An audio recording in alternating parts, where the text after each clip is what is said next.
John Dewey nasceu nos Estados Unidos em 1859. Faleceu em 1952. Doutorou-se em 1884 com uma tese sobre o filósofo Immanuel Kant e iniciou sua vida profissional como professor da Universidade de Michigan. Ali, Dewey entrou em contato com as ideias do filósofo William James, cujo livro Princípios de Psicologia o levou em direção ao pragmatismo. Nessa época, conviveu com George Mead, autor de teorias pragmatistas que definem a mente como instância dotada de função instrumental, encarregada de mediar as relações do organismo com o meio. Em 1894, Dewey transferiu-se para a Universidade de Chicago, onde criou e dirigiu uma escola elementar, na qual procurou verificar a aplicabilidade prática de suas concepções filosóficas. Foi uma experiência inovadora, uma escola-laboratório que garantia liberdade de ação para professores e alunos, com novos métodos e técnicas de ensino, contrariando o ensino tradicional. Foi nesse período que Dewey iniciou suas reflexões educacionais, registradas em livros como Meu Credo Pedagógico, 1897, e Escola e Sociedade, 1899.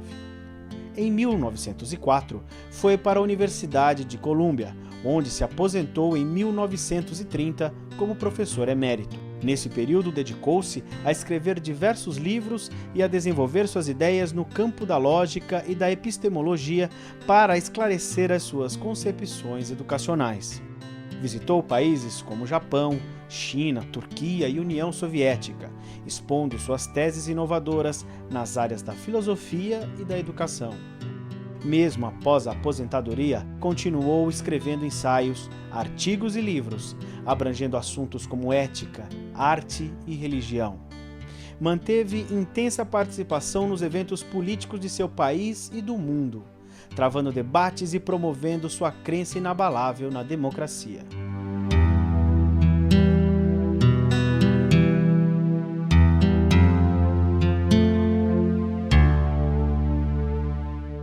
Todo o pensamento educacional de John Dewey, ele é baseado numa concepção filosófica, que é o pragmatismo, né? A versão do pragmatismo elaborada por ele, John Dewey. Para nós entendermos bem o que é o pragmatismo, nós temos que perceber que o pragmatismo deweyiano é uma crítica ao que ele chama de filosofia tradicional.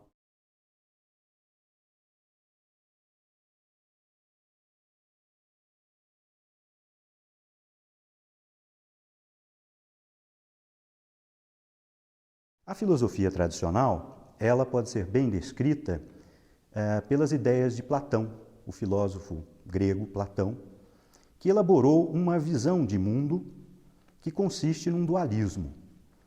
Ou seja, Platão concebia dois mundos praticamente. Um mundo nosso, onde nós vivemos, onde nós temos as nossas experiências cotidianas, que é um mundo onde existe a mudança, a transformação, as coisas se transformam, se alteram. Esse é um mundo da temporalidade, é um mundo que nós apreendemos pelos sentidos, pelos nossos órgãos sensoriais, né? Esse é um mundo marcado também pela incerteza, pela dúvida, pelo questionamento. Platão imaginava que existiria um outro mundo, que ele chamou de mundo inteligível, um mundo ao qual nós ascendemos apenas pelo uso da razão, pelo uso da inteligência, quer dizer, um mundo que nós podemos imaginar como existente. Este outro mundo, daí o dualismo, então, você tem um mundo sensível e você tem um mundo inteligível. Esse mundo inteligível, ele é completamente diferente do mundo sensível. As características dele são outras. Ali está a ideia. Ali está o conceito, ali está a forma perfeita das coisas. Enquanto no mundo sensível você tem a mudança, a transformação, lá no mundo inteligível você tem a estabilidade. Enquanto num você tem a dúvida, a incerteza, no outro você tem a verdade. Dessa concepção platônica decorre uma filosofia educacional, uma concepção de educação, um modo de você trabalhar a formação das pessoas, que é basicamente a seguinte: você deve entender que o seu aluno, ele necessita ascender a esse mundo das verdades já prontas, já definidas, que não se transformam, que não mudam, as verdades acabadas, como nós costumamos chamar. Nessa concepção educacional decorrente dessa filosofia tradicional de Platão, obviamente, aquele que tem mais saber, está mais próximo da verdade, tem todo o poder sobre quem não sabe. Ou seja, o professor aparece na concepção educacional decorrente de Platão como a figura central, né? A figura que tem o poder porque tem o saber, porque já chegou àquele mundo racional, àquele mundo inteligível, né? Que é o mundo da verdade. Então, as relações pedagógicas dentro dessa concepção, elas são unidirecionais, ou seja, do professor para o aluno, né? O aluno está ali apenas como um receptáculo da verdade. Nessa concepção, assume importância fundamental, por exemplo, os conteúdos das matérias escolares, né? Os saberes escolares supostamente contêm a verdade, e eles são, então, ensinados para o aluno, né? O aluno ali, novamente, como um depósito, digamos assim, de conhecimento. Essa concepção do Platão, ela atravessou séculos, né? Ela se fez fortemente presente, não só na própria época do Platão, na Grécia clássica, mas também no período do helenismo, né? No mundo greco-romano, no mundo medieval, né? E essa concepção, diz o John Dewey, ela se apresenta também na filosofia moderna. E, acompanhando esta concepção filosófica, acompanhou também um ensino que nós poderíamos chamar de tradicional, centrado na figura do professor, que detém a verdade, que detém o poder na sala de aula, e o aluno como um ser passivo, né, que está ali recebendo aquela verdade. Essa verdade da educação, assim como no campo da filosofia, ela nega todo o mundo da experiência imediata, o mundo empírico, o mundo das coisas em que nós vivemos, né? Seria o mesmo que dizer que nós vivemos num mundo de sombras, como o próprio Platão elaborou no seu livro A República. Educar seria livrar o educando desse mundo das aparências, desse mundo da opinião, desse mundo das sombras, do não conhecimento, e levá-lo para o mundo do conhecimento, do saber e da verdade.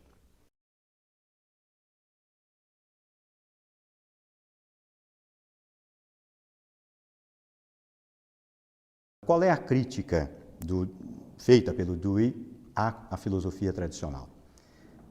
Consiste basicamente na negação daquele dualismo que o Platão estabeleceu, ou seja, aquela distinção, aquela separação entre o mundo sensível, que é desvalorizado na concepção tradicional da filosofia, e, de outro lado, aquele mundo inteligível, aquele mundo da razão, onde estaria a verdade, onde estaria a certeza. Dewey discorda desta dicotomia, né? Discorda dessa visão metafísica transcendental e diz que nós não precisamos recorrer a essa esfera metafísica, a esse mundo inteligível, para justificar, explicar, entender e transformar o mundo em que nós vivemos. Quer dizer, nós somos seres responsáveis por este mundo empírico, por este mundo da transitoriedade, da transformação, da mudança, da incerteza, e é com este mundo da experiência que nós devemos nos contentar, digamos assim, né? Então, Dewey valoriza justamente a experiência, ao contrário da filosofia tradicional, que valoriza essa razão descolada, distanciada da experiência do homem comum. Consequentemente, toda a filosofia educacional, toda a concepção educacional do Dewey será, portanto, uma visão educacional, uma visão de escola, de educação, voltada para lidar com o tema da experiência. A experiência é o conceito fundamental em Dewey, né? E tem esse aspecto filosófico porque Dewey vai nos dizer que nós podemos lidar com a experiência de modo racional, sem ter que recorrer a uma esfera metafísica onde estaria a verdade e a razão. Então, o tema educacional do Dewey está fundamentado na experiência, na vivência do aluno e do professor neste mundo, acreditando que é possível, neste mundo mesmo, encontrar o conhecimento e encontrar os valores de que nós necessitamos para viver neste mundo mesmo.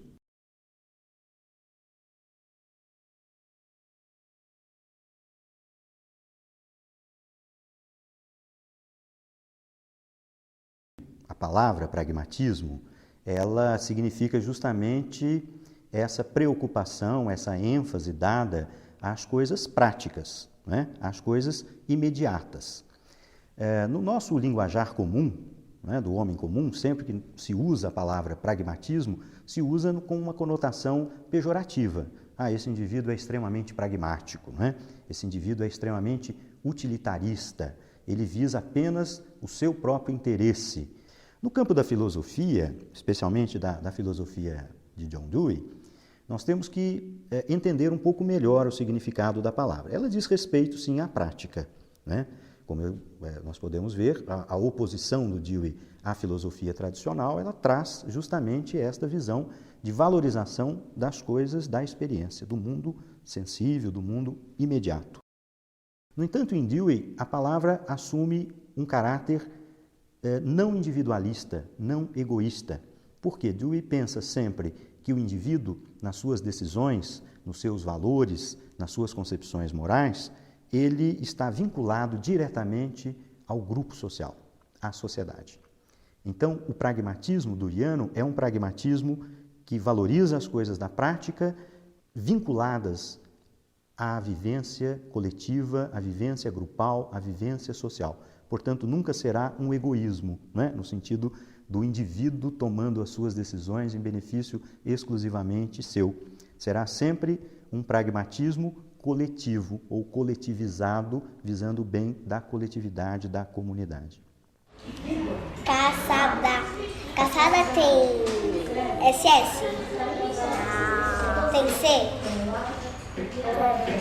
Tem C caçada? Não. Tem C? Não. Tem C cedilha? Não. Não tem C cedilha? Olha aqui.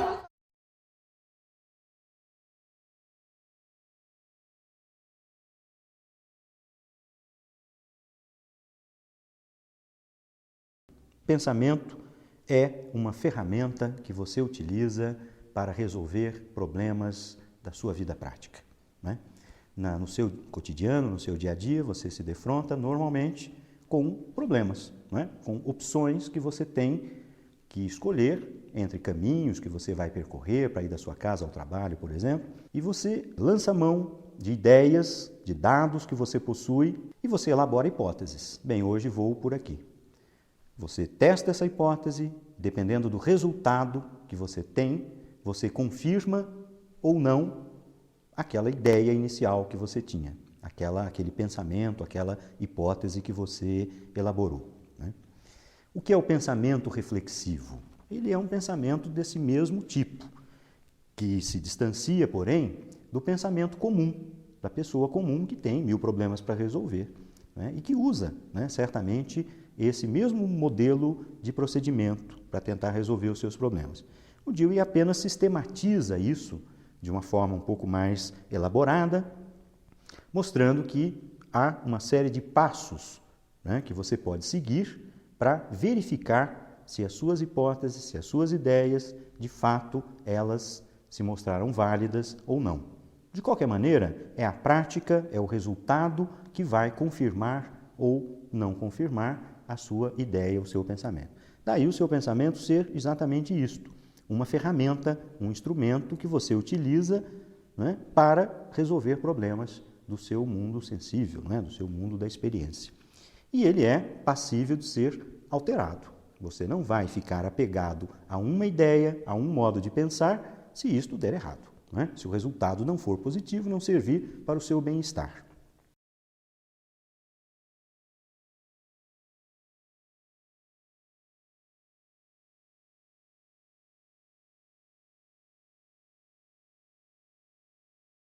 E uma expressão que se usa muito hoje, que é a expressão professor reflexivo.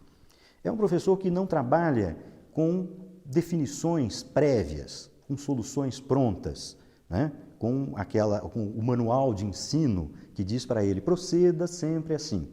O professor reflexivo é aquele que está sempre questionando a sua prática, está sempre vendo a sua relação com os alunos e com o conhecimento como uma relação problemática, ou seja, como algo a ser resolvido, como algo a ser solucionado e para o que nós não temos soluções prontas de imediato, a priori. Nós temos que testar.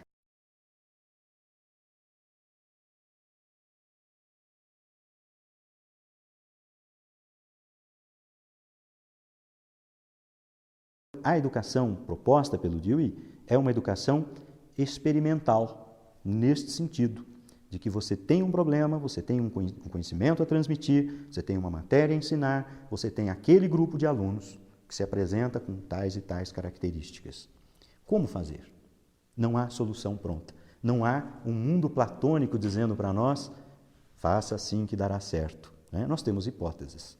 E nós vamos à prática, checamos essas hipóteses, verificamos se funcionam. Se funcionam, amanhã, diante de situação semelhante, aplicamos o mesmo método, o mesmo procedimento. Se não funciona, temos como retroagir, repensar, rediscutir. Então, a proposta de professor reflexivo está fundamentada nesta ideia, que no fundo é uma concepção filosófica da inexistência de uma verdade pronta, acabada, definida, etc. Né? Que no campo da educação se transforma, então, nessa ideia de professor reflexivo.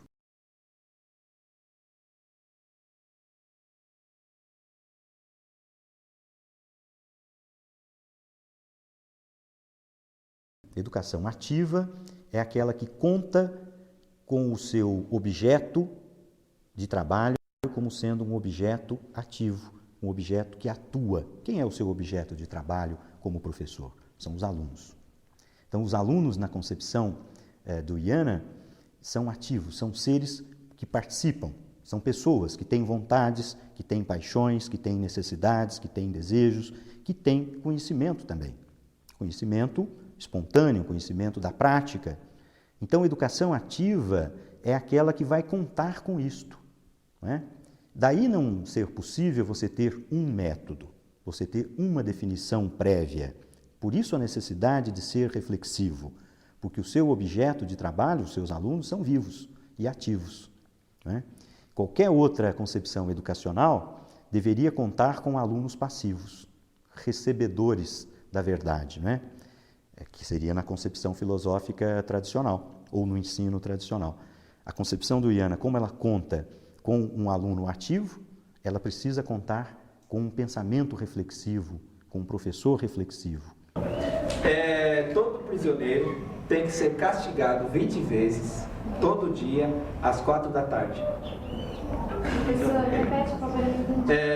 A gente está discutindo se é justo ou não é justo, isso é certo. Todo prisioneiro tem que ser castigado 20 vezes por dia, às 4 horas da tarde. Todo prisioneiro. É certo, Porque para você pagar, você fez alguma coisa. Você está pagando para aquilo que você fez. Então, com certeza, é justo. Então, mas em todos? Bom, aí eu não sei. vamos supor que eles fizeram uma rebelião, tá? Aí eu concordo desse dia eles apanharem, Mas quebrarem vidros e tá. etc. Alguns participaram da rebelião, outros não participaram. Como que eles vão saber? Eles Não têm que bate bater em todo todos, claro. Alguém discorda que seria justo isso? A gente tá pensando só neles. Mas que um dia acontece com nós, faz conta dos familiares, vai pra lá. A gente não pensa nisso. Mas você tem que pensar que você vai pagar uma pena, você errou. Mas faz conta, um pai seu, acontece alguma coisa, ele vai lá na cadeia. Ele vai ter que levar 20 todo dia, às 4 Depende do horas que da aconteceu. tarde. Ele foi pra cadeia porque ele fez alguma coisa errada. Sim, mas todo erro é igual. Não, todo erro não é igual. Então por que a pena tem que ser igual? Porque eles não têm como saber, vamos supor, foi o que eu falei, não tem como saber, um pegou um de vítima lá e todos estão lá, quero sair, quero... Não tem como ele saber, se todos estão colaborando. Tá, então no caso do que você disse, um aluno da classe, ele pega e fura a louça. né? Aí não dá para o professor saber, ele não estava na sala de aula. É justo ele punir a classe inteira? E a educação precisa ser também significativa. Ou seja, se esses alunos são seres ativos, pensantes, vivos, que têm um certo conhecimento, aquilo que você quer transmitir precisa ser significativo para eles. Não basta que seja significativo para você. Não basta que seja a sua verdade, aquela que você talvez tenha encontrado no mundo inteligível de Platão. É preciso que esta sua verdade, que o seu conhecimento, ou que a moral que você quer transmitir, os padrões morais, tenham relação, sejam significativos para aqueles alunos. Se não forem, você vai simplesmente fazer aquilo que a filosofia tradicional, a educação tradicional indica, que é depositar nos alunos os seus valores, os seus conhecimentos. Você acha que seria justo?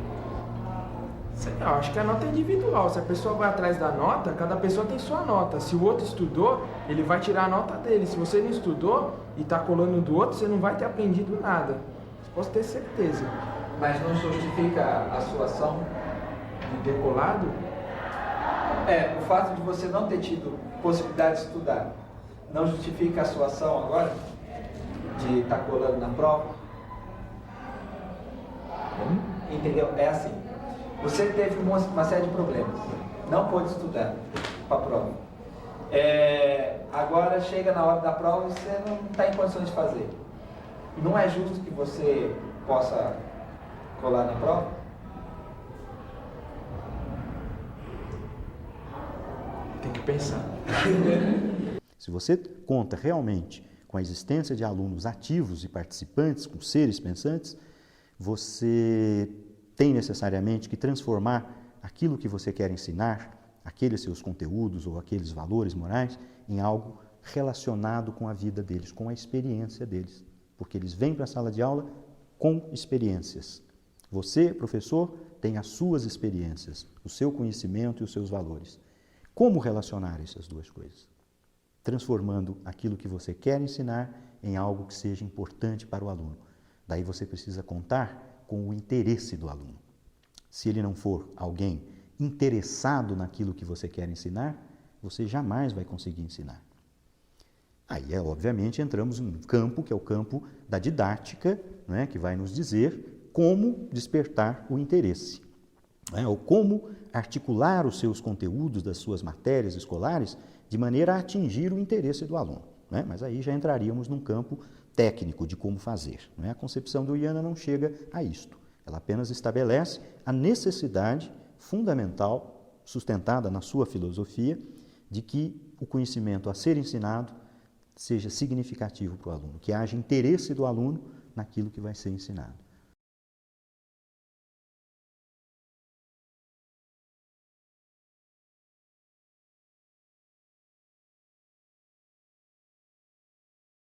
Então devemos ver que na filosofia do Uiana e na sua filosofia educacional também, o termo verdade deve aparecer sempre entre aspas, digamos, e muitas vezes até substituído pelo termo consenso. Ou seja, o que Dewey quer dizer é o seguinte: não temos verdades prontas, não temos verdades eternas, não temos verdades definidas por uma instância metafísica. Mas temos sim verdades provisórias. Temos sim verdades com as quais devemos contar para resolver os nossos problemas particulares e sociais, coletivos. Então, temos verdades, apenas que não são aquelas grandes verdades, digamos assim, com V maiúsculo. Temos verdades que são deste momento, úteis neste momento e que podem se alterar a qualquer momento. E como chegamos a essas verdades? Dewey nos responde: pelo consenso. Ou seja, não há uma verdade sua, individual, pode evidentemente até existir, mas ela adquirirá um valor maior quando ela é elaborada coletivamente, quando ela é elaborada através de um processo de discussão sobre vários pontos de vista que podem se articular, oferecendo uma solução, uma verdade, portanto, para os problemas que nós encontramos na nossa vida particular, pessoal ou coletiva, né? Não é papel da mulher fazer a janta? É lógico. Acho que é assim, porque o homem, é como eu falo, o homem, ele tem a obrigação de colocar as coisas dentro de casa. A mulher já não tem essa obrigação. E a mulher tem a obrigação de Mas quem cuidar estipula das essa coisas que o obrigação? homem colocou dentro de casa. Eu acho que a mulher deveria deixar a casa limpinha. Quem estipulou essa obrigação? Isso daí já vem de muitos anos. E por que não mudar essa coisa? Então faz assim, então vocês trabalham, a gente faz comida. Então a ideia de consenso é fundamental e ela se sobrepõe à ideia de verdade, pelo menos aquela verdade, né, transcendental. Né? Há, sim, verdades que nós conseguimos, que nós adquirimos, que nós formulamos a cada momento e podemos reformular. Daí vem o conceito de democracia. A ideia do Dewey é que só num ambiente democrático isso é possível. Quando ele fala de democracia, portanto, ele não está pensando imediatamente, diretamente, num sistema de governo. Ele está pensando num modo de vida, num modo de relação entre as pessoas, no modo como as pessoas se organizam para chegar a consensos, para estabelecer as verdades coletivamente que são necessárias para reger a nossa vida cotidiana, o nosso mundo empírico, o nosso mundo da experiência. Então, nós temos que pensar a democracia na escola por esse mesmo ângulo, né? Partindo desta concepção filosófica e valorizando um ambiente democrático na escola, que significa, obviamente, tomar como princípio a liberdade. Né? O princípio básico, fundamental no pensamento deweyano é a concepção de liberdade. Nenhuma escola será baseada nas ideias de John Dewey se não conceder liberdade, diálogo, possibilidade de contestação, possibilidade de discussão e, mais ainda, possibilidade de chegar a consensos. Consenso, veja bem, é algo que exige muitas vezes que você abra mão do seu ponto de vista particular, em benefício de um ponto de vista que talvez seja mais eficiente ou seja mais adequado para determinada situação. Então, num ambiente autoritário, isso é impossível, né? Você, na verdade, tem que ou impor o seu ponto de vista ou abandoná-lo sem discussão. No ambiente democrático, não. Você deve expor o seu ponto de vista e ninguém poderá impor uma ideia não justificada no debate, no diálogo a você.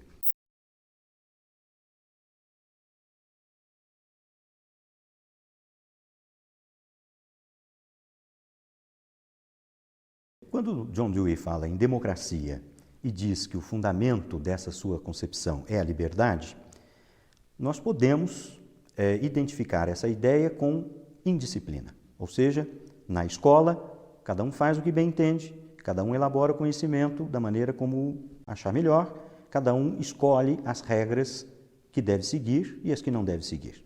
Neste caso, nós teríamos um ambiente absolutamente caótico. Não é esta a proposta do Dewey. Né? Ele parte do princípio de que nós não devemos fazer uma separação absoluta, colocar em polos opostos, de um lado o ensino tradicional e de outro lado a escola nova, a escola renovada. De um lado o adulto, de outro lado a criança, ou uma coisa ou outra. De um lado o conhecimento, de outro lado o desenvolvimento psicológico da criança. De um lado os saberes logicamente organizados, a ordem, a moral, de outro lado o psicológico, de outro lado a desordem, de outro lado a bagunça, né? A criatividade, por exemplo. Dewey procura elaborar a sua ideia de educação sem desprezar o que há de importante nesses dois polos. Então, uma escola em que haverá liberdade, sim, mas haverá regras. Regras impostas com autoridade, com autoritarismo? Não, regras discutidas, regras a que se pode chegar por meio de consenso. Haverá conhecimento? Haverá conhecimento, mas estará presente também o interesse do aluno. Não aquele conhecimento que é depositado no aluno, mas sim aquele conhecimento que seja significativo para o aluno. Né? Haverá autoridade? Sim, mas não autoritarismo, não imposição de regras morais. Então, a ideia de uma escola democrática é a ideia de uma escola que seja um simulacro, ou seja, idêntica, não é, a uma vida social democrática. Como seria uma vida social democrática? Assim deve ser a escola. Ou seja, fundamental que haja liberdade de exposição, de expressão, que haja consenso para se decidir o que é melhor neste momento, nesta circunstância, para que o conhecimento possa se desenvolver e os alunos possam se desenvolver como seres sociais, não como indivíduos plenos, livres, né, e indisciplinados, mas sim como indivíduos que saibam viver coletivamente, que saibam abrir mão, muitas vezes, do seu ponto de vista em benefício dos pontos de vista da coletividade, do seu grupo.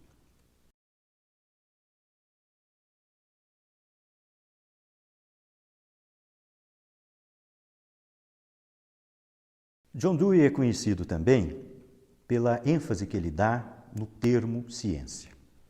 Incorporar a ciência no campo da educação. Muitos autores renovadores fazem proposta semelhante. Eu vou abordar o que há de específico na proposta deweyana. Incorporar a ciência ao processo educacional não significa incorporar os resultados da ciência, ou seja, o que a ciência produziu, digamos, a tecnologia. Podemos fazer isso? É claro que sim. Podemos incorporar, né, computadores, como fazemos hoje, como fizemos no passado, projetores de slides, etc. Mas não é isto que significa o termo ciência em John Dewey. Incorporar a ciência ao processo pedagógico quer dizer basicamente duas coisas. Primeiro, proceder como o cientista procede quando se defronta com um problema. Né? E já falamos sobre o pensamento reflexivo. A ideia de pensamento reflexivo, ela é fundamentada no procedimento do cientista.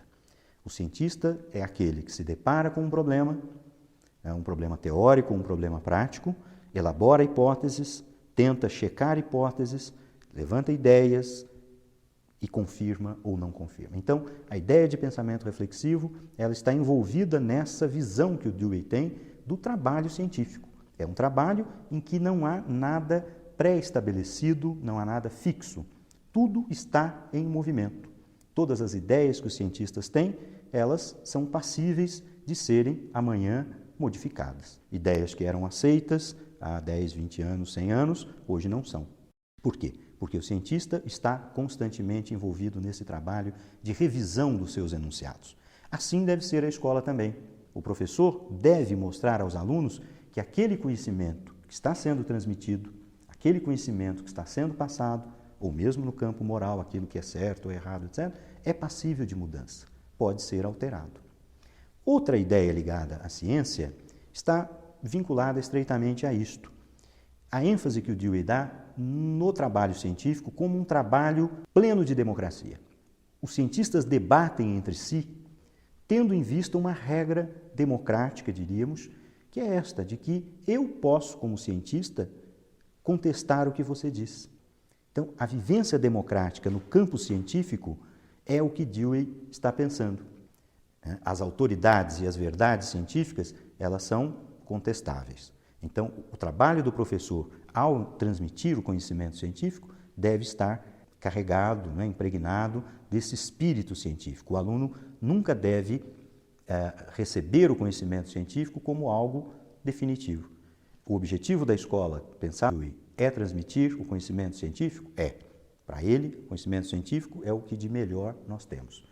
Mas, respeitada essas características do próprio trabalho do cientista, que envolve discussão, possibilidade de contestação, liberdade para argumentar e assim por diante.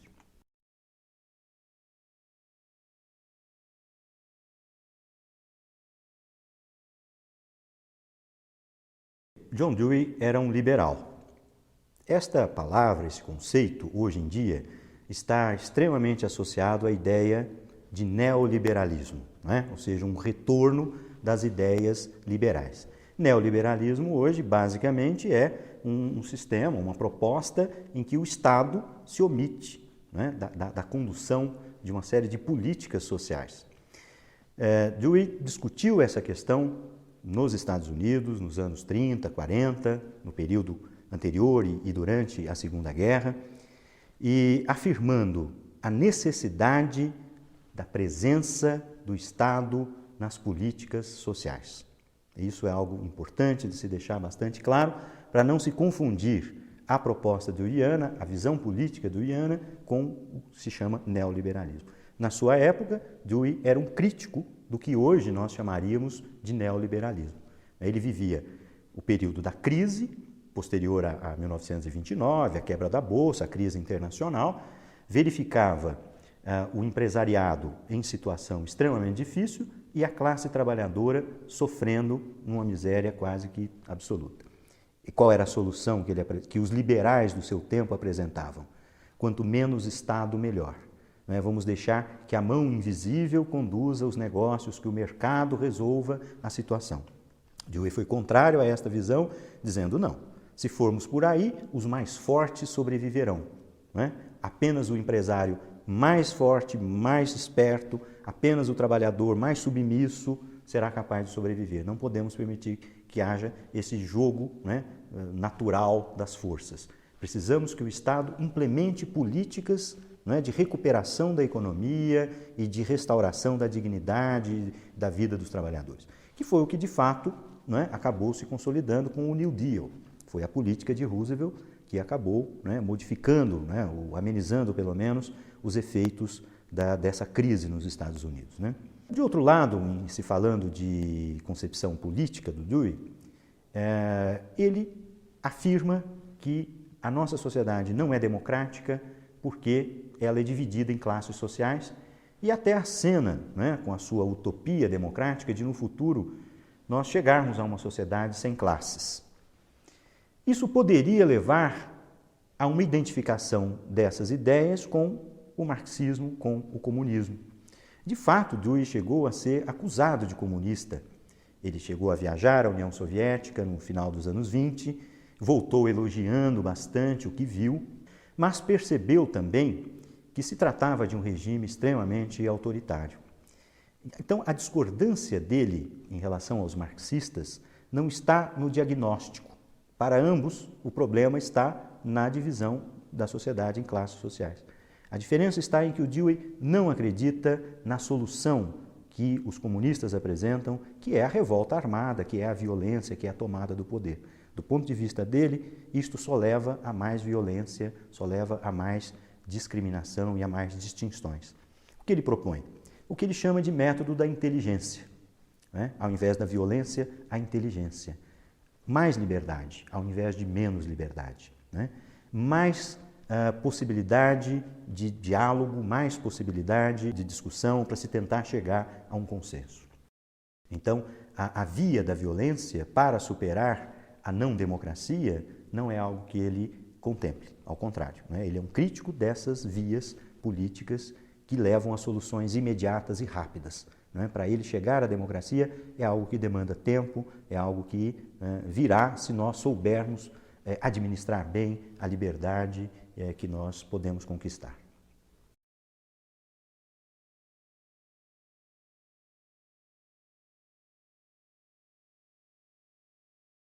Vários conceitos elaborados por John Dewey no campo da educação estão presentes ainda hoje, Pensamento reflexivo, professor reflexivo, educação significativa e vários outros. Há um aspecto particular que nos interessa, que é a visão do Dewey sobre o papel da escola na sociedade. Ou seja, a escola não é um instrumento de adequação das pessoas ao mundo existente, de adequação do indivíduo, das crianças, dos nossos alunos à sociedade que temos, como se esta sociedade fosse uma sociedade perfeita. Isto é algo que hoje está em discussão em âmbito internacional, no mundo todo. No Brasil, particularmente, nós temos uma situação em que devemos refletir particularmente sobre isso. Que tipo de escola queremos? Uma escola de adequação ao mundo existente, à sociedade existente, ou uma escola que contribua para a superação desta realidade, do mundo, da sociedade brasileira em que nós estamos? As ideias de Dewey, elas vêm sendo retomadas dos anos 80 para cá, juntamente com vários outros pensadores renovadores da educação, particularmente devido ao clima político que nós vivemos de redemocratização. Então, trazer John Dewey hoje para os educadores significa incrementar essa discussão sobre o papel social da escola, não é? Sobre a função que a escola tem, a escola democrática, a escola ativa, para a perspectiva de mudança social, de avançarmos para um mundo democrático, para um mundo mais justo e mais equilibrado.